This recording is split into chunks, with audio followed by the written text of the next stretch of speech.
Hello everyone, welcome to Avipedia, powered by Abhimanyu IAS. My name is Barka Mirza and आज हम फिर से बात करने वाले हैं regarding the descriptive answers.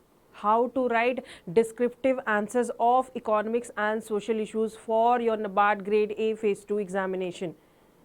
Okay आज के सेशन में मैं फिर से आपके लिए एक क्वेश्चन लेके आई हूँ, whether it is for 10 marks और 15 मार्क्स. आपको उस क्वेश्चन को कैसे अटेम्प्ट करना है, कितने पॉइंट्स लिखने हैं, आपका आंसर राइटिंग अप्रोच क्या होना चाहिए, आज वो सारी चीज़ें हम डिस्कस करेंगे. ओके तो चलिए हम स्टार्ट करते हैं हमारा session. So before we start मैं आपको एक बहुत ही इंपॉर्टेंट न्यूज़ देना चाहती हूँ, एक important information regarding your NABARD grade A examination. Abhipedia आप लोगों के लिए लाया है complete test series for NABARD grade A phase 2 examination. जैसे कि हमें पता है कि हमारे एग्जाम में 3 पेपर्स आने वाले हैं, इंग्लिश, ESI एंड ARD. तो अभिपीडिया आप लोगों के लिए लेकर आया है complete test series of English descriptive, ESI and ARD. English अगर कंप्लीट कोर्स लेना चाहते हो, कंप्लीट टेस्ट सीरीज लेना चाहते हो, वो भी अवेलेबल है. अगर आप सब्जेक्ट वाइज या मॉड्यूल वाइज कोर्सेज लेना चाहते हो, टेस्ट सीरीज लेना चाहते हो, तो वो भी अवेलेबल है हमारे पास. ओके आपको अगर इंग्लिश डिस्क्रिप्टिव का टेस्ट चाहिए वो भी मिल जाएगा. अगर economics and social issues and agriculture and rural development का सिर्फ डिस्क्रिप्टिव टेस्ट चाहिए वो भी अवेलेबल है. ESI एंड ARD का सिर्फ ऑब्जेक्टिव टेस्ट चाहिए तो वो भी अवेलेबल है हमारे पास. And with the help of keyboard, आपको कीबोर्ड के हेल्प से आपको आपका आंसर राइटिंग पता चलेगा कि कितने टाइम पर आप अपने आंसर्स को कंप्लीट कर सकते हो, आपकी स्पीड लिमिटेशन क्या है, एंड एग्जाम में आपको कितना टाइम दिया गया है टू कंप्लीट योर आंसर्स. एक प्रैक्टिस भी आपकी हो जाएगी. तो अभिपीडिया ये आप लोगों के लिए लेकर आया है complete test series to complete your answers with the help of keyboard mode. आपको क्या करना है, मोर डिटेल्स चाहिए तो आप डिस्क्रिप्शन बॉक्स से विजिट कीजिए, वहाँ पे आपको इन्फॉर्मेशन मिल जाएगी. या तो मैं जैसे कि हमेशा एक कॉन्टैक्ट नंबर आपको देती हूँ, दैट इज़ 7837773651. इस नंबर पे कॉन्टैक्ट कीजिए, आपको जो डिटेल्स चाहिए आपको यहाँ पे मिल जाएंगी. ओके आपका practice is the most important thing. Practice जैसे जितना प्रैक्टिस आप करोगे उतना आपका आंसर राइटिंग जो है, आपकी स्पीड लिमिटेशन, टाइमिंग आपका पता चलेगा कि इतना टाइम बाकी, अभी मेरे को कितना और अपना स्पीड बढ़ाना चाहिए, हमको इतना टाइम मिल गया है, उतने टाइम में हमें हमारा आंसर जो पेपर है वो फिनिश आउट करना है. ओके तो चलिए, and one most important thing, please subscribe कर लीजिए हमारे चैनल को. जब भी हमारी लेक्चर्स होगी आपको नोटिफिकेशन मिल जाएगा, एंड ज़्यादा से ज़्यादा शेयर कर दीजिए. ठीक है तो चलिए हम स्टार्ट करते हैं हमारा सेशन. ओके ये हमारा क्वेश्चन है, आज का हमारा क्वेश्चन. ठीक है जैसे कि मैं हमेशा कहती हूँ आपको कि आपने क्या करना है, आपको पहले क्वेश्चन को अच्छे से पढ़ लीजिए.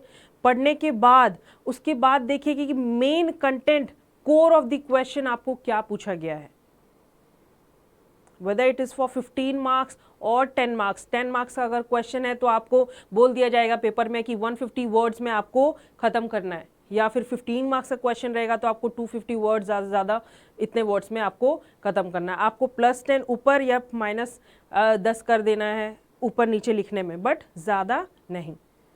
ओके तो जैसे कि अगर इस क्वेश्चन की हम बात करें कि what is development finance institution, that is DFI, discuss, and what are its key objective. अगर हम इस क्वेश्चन की बात करें तो हमें दिख रहा है कि ये एक स्ट्रेट फॉरवर्ड क्वेश्चन है, एक डायरेक्ट क्वेश्चन आपको दे दिया गया है इन द एग्जामिनेशन. ठीक है अब इस क्वेश्चन को आपको कैसे लिखना है, आपका आंसर राइटिंग अप्रोच क्या होना चाहिए. जैसे कि मैं आपको हमेशा कहती हूँ कि आपको क्या लिखना है, आपको फैक्ट्स, फिगर्स, जो की पॉइंट्स हैं बस वो आपने लिखना है. ज़्यादा लेंदी आंसर्स लिख के भी आपको मार्क्स नहीं मिल जाएंगे. बैकग्राउंड्स देखिए, कंटेंट का बैकग्राउंड क्या है, प्रेजेंट सिचुएशन क्या चल रहा है, की फैक्ट्स वो आप लिखिए. ओके तो यहाँ पे बोला गया है what is development finance institution. तो हमें सिंपली पता चल गया है कि आपको पूछा गया है कि व्हाट इज DFI क्या है. अगर हम क्वेश्चन देखें तो व्हाट आपको पता चल गया है कि what is DFI, development finance institution क्या है? डेवलपमेंट फाइनेंस इंस्टीट्यूशन को हम डेवलपमेंट बैंक्स भी बोलते हैं, है कि नहीं? ये क्या है? अगर किसी भी देश की अगर इंफ्रास्ट्रक्चर आपको डेवलप देखने को मिल रही है तो मतलब उस देश की इकोनॉमिक भी डेवलप होगी। इंफ्रास्ट्रक्चर डेवलप दिख रहा है तो इकोनॉमी भी उस देश की डेवलप होगी। तो ये क्या है? Development finance institution. इससे हमें पता चलता है इन basically related to infrastructure developments, है कि नहीं? ये व्हाट हो गया। अगर हम दूसरा क्वेश्चन देखें, व्हेन, कब से ये DFI स्टार्ट किया गया था? सबसे पहले DFI ऑपरेशनलाइज्ड कब हुई थी, कब लॉन्च किया गया था? हम जानते हैं दैट इज 1948 में। एंड पहला हमारा जो DFI वो क्या है? IFCI, industrial finance corporation of India. ये क्वेश्चन बन सकता है, क्यों, वाई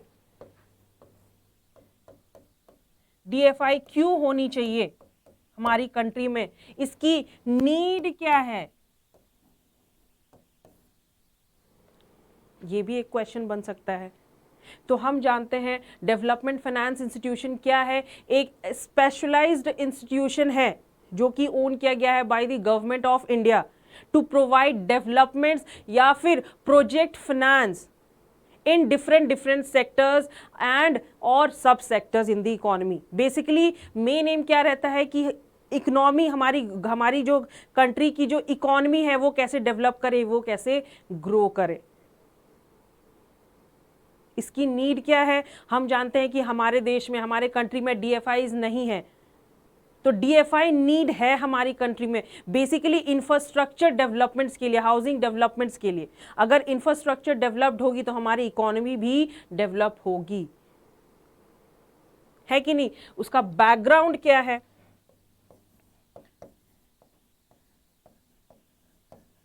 बैकग्राउंड एंड उसका अभी का प्रेजेंट सिचुएशन क्या चल रहा है? Present situation, present scenario,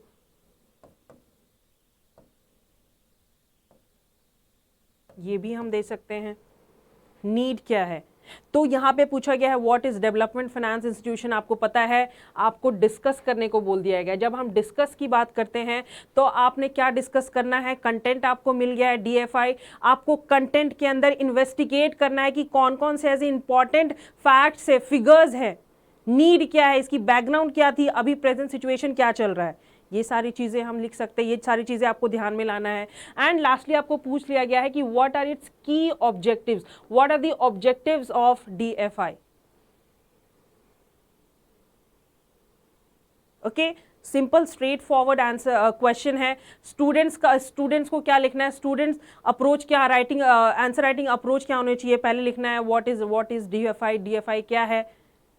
discuss is main important with the help of examples. अगर ये अप्रोच लिखोगे, आंसर राइटिंग अप्रोच, तो जो आपका टीचर है, जो इन्विजिलेटर है, जो चेक करेंगे आपके पेपर, उनके ऊपर एक अच्छा इफेक्ट पड़ेगा, है कि नहीं? तो अगर हम आंसर राइटिंग स्ट्रक्चर देखेंगे कि स्ट्रक्चर ऑफ द आंसर क्या होना चाहिए, तो सबसे पहले हम इंट्रोडक्शन लिखेंगे। इंट्रोडक्शन में हम डिफाइन कर देंगे 2-3 लाइन कि DFI क्या है। ये एक स्पेशलाइज्ड इंस्टीट्यूशन है जो कि ओन रहता है by the government of a country, है कि नहीं? क्यों किया ये प्रिपेयर किया जाता है? DFI क्यों बनाया जाता है? टू प्रोवाइड डेवलपमेंट्स और project finance in different sectors and सब सेक्टर्स इन द इकोनॉमी, है कि नहीं? तो 3-4 लाइन आपने इंट्रोडक्शन में लिख दिया। DFIs ओन्ड किससे रहती है? अगर हम ओन की बात करें, बाय नेशनल गवर्नमेंट,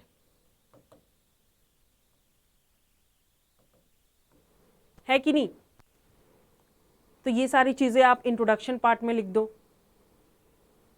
ओके, मतलब 4 to 5 लाइंस मैक्सिमम, ज्यादा से ज्यादा 4 to 5 लाइंस आपने इंट्रोडक्शन में लिखना है। जो सोर्स ऑफ कैपिटल होती हैं, जो सोर्स ऑफ कैपिटल होती है DFIs की, तो कहां से होती है? The source of capital of this bank is national और international developments of the funds. तो ये आपका इंट्रोडक्शन एरिया आ गया। ठीक है। अगर हम बॉडी की बात करें, तो हमें पता है कि किसी भी स्टेट या किसी भी कंट्री के डेवलपमेंट को मेजर करने के लिए सबसे पहला मेजरमेंट आपको क्या करना है कि उस स्टेट की या उस कंट्री की इंफ्रास्ट्रक्चर कितनी डेवलप्ड है ना। अगर हम इंफ्रास्ट्रक्चर की बात करें, इंफ्रास्ट्रक्चर बेसिकली क्या हो जाता है, इंफ्रास्ट्रक्चर हम बोल सकते हैं इलेक्ट्रिसिटी सप्लाई जो है वो 24/7 है कि नहीं। अगर 24/7 नहीं है तो हमारी इंडस्ट्रीज जो है वो कैसे बिल्टअप करेगी। देन हम बोल सकते हैं रोड्स, रेलवेज, डैम्स, बिल्डिंग्स, तो ये सारी चीजें क्या इंफ्रास्ट्रक्चर के अंदर आती हैं, है कि नहीं। तो हमारे देश में बहुत पहले से अगर हम बात करें डीएफआईज की, तो रिगार्डिंग डीएफआई हमारे देश में ये बात बहुत पहले से हो रही है कि हमें एक ऐसा इंस्टीट्यूशन बनाना चाहिए, एक ऐसा इंस्टीट्यूशन बिल्टअप करना चाहिए जो इंफ्रास्ट्रक्चर पे फंड्स प्रोवाइड करे, क्रेडिट फैसिलिटी दे for the development of infrastructures, long term credit दे, लॉन्ग टर्म क्रेडिट फैसिलिटी दे या फंड्स प्रोवाइड करे फॉर डेवलपमेंट ऑफ इंफ्रास्ट्रक्चर या प्रोजेक्ट फाइनेंस के लिए। अगर हम इंफ्रास्ट्रक्चर डेवलपमेंट की बात करें तो इंफ्रास्ट्रक्चर डेवलपमेंट के लिए फंड्स कितने कितने साल तक चाहिए, या बेसिकली हम बोल सकते हैं 10 इयर्स या 20 इयर्स या 30 इयर्स या 40 इयर्स के लिए हमें फंड्स चाहिए रहता है for the development of the infrastructures. ये कोई हम नहीं बोल सकते कि कार लोन है या हाउस लोन है जो कि 2 साल में, 5 साल में या 10 साल में खत्म हो जाए, नहीं। ये लॉन्ग टर्म फाइनेंस है, क्रेडिट है, जो फंड्स है जो कि दिया जाता है by the government of a country basically for the development of infrastructures.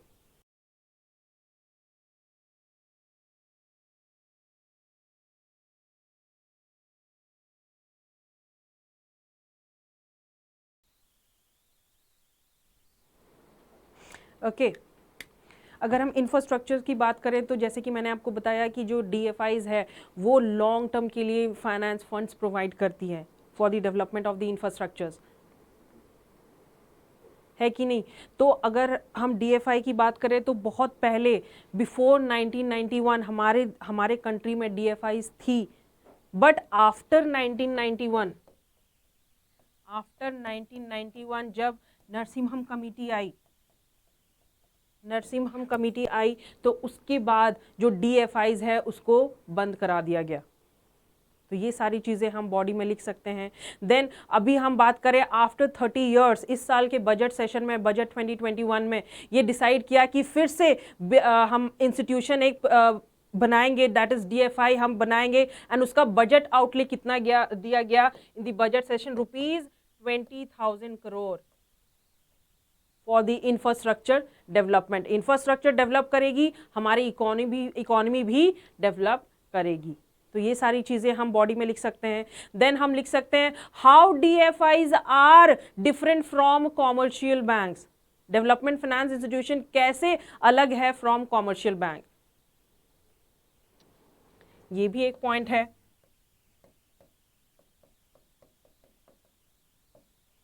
Different from all commercial bank, जैसे कि हमें पता है कॉमर्शियल बैंक जो होती है वो क्या करती है, पब्लिक से डिपॉजिट एक्सेप्ट करती है and loans and advances provide करती है to the general public, but DFIs ऐसा नहीं करती है। डीएफआईज पब्लिक से डिपॉजिट एक्सेप्ट नहीं करती है। जैसे कि कॉमर्शियल बैंक क्या एक प्लेन लेंडर है, but DFIs are not a plain lenders, वो लॉन्ग टर्म फंड्स प्रोवाइड करती है फॉर द डेवलपमेंट पर्पस के लिए।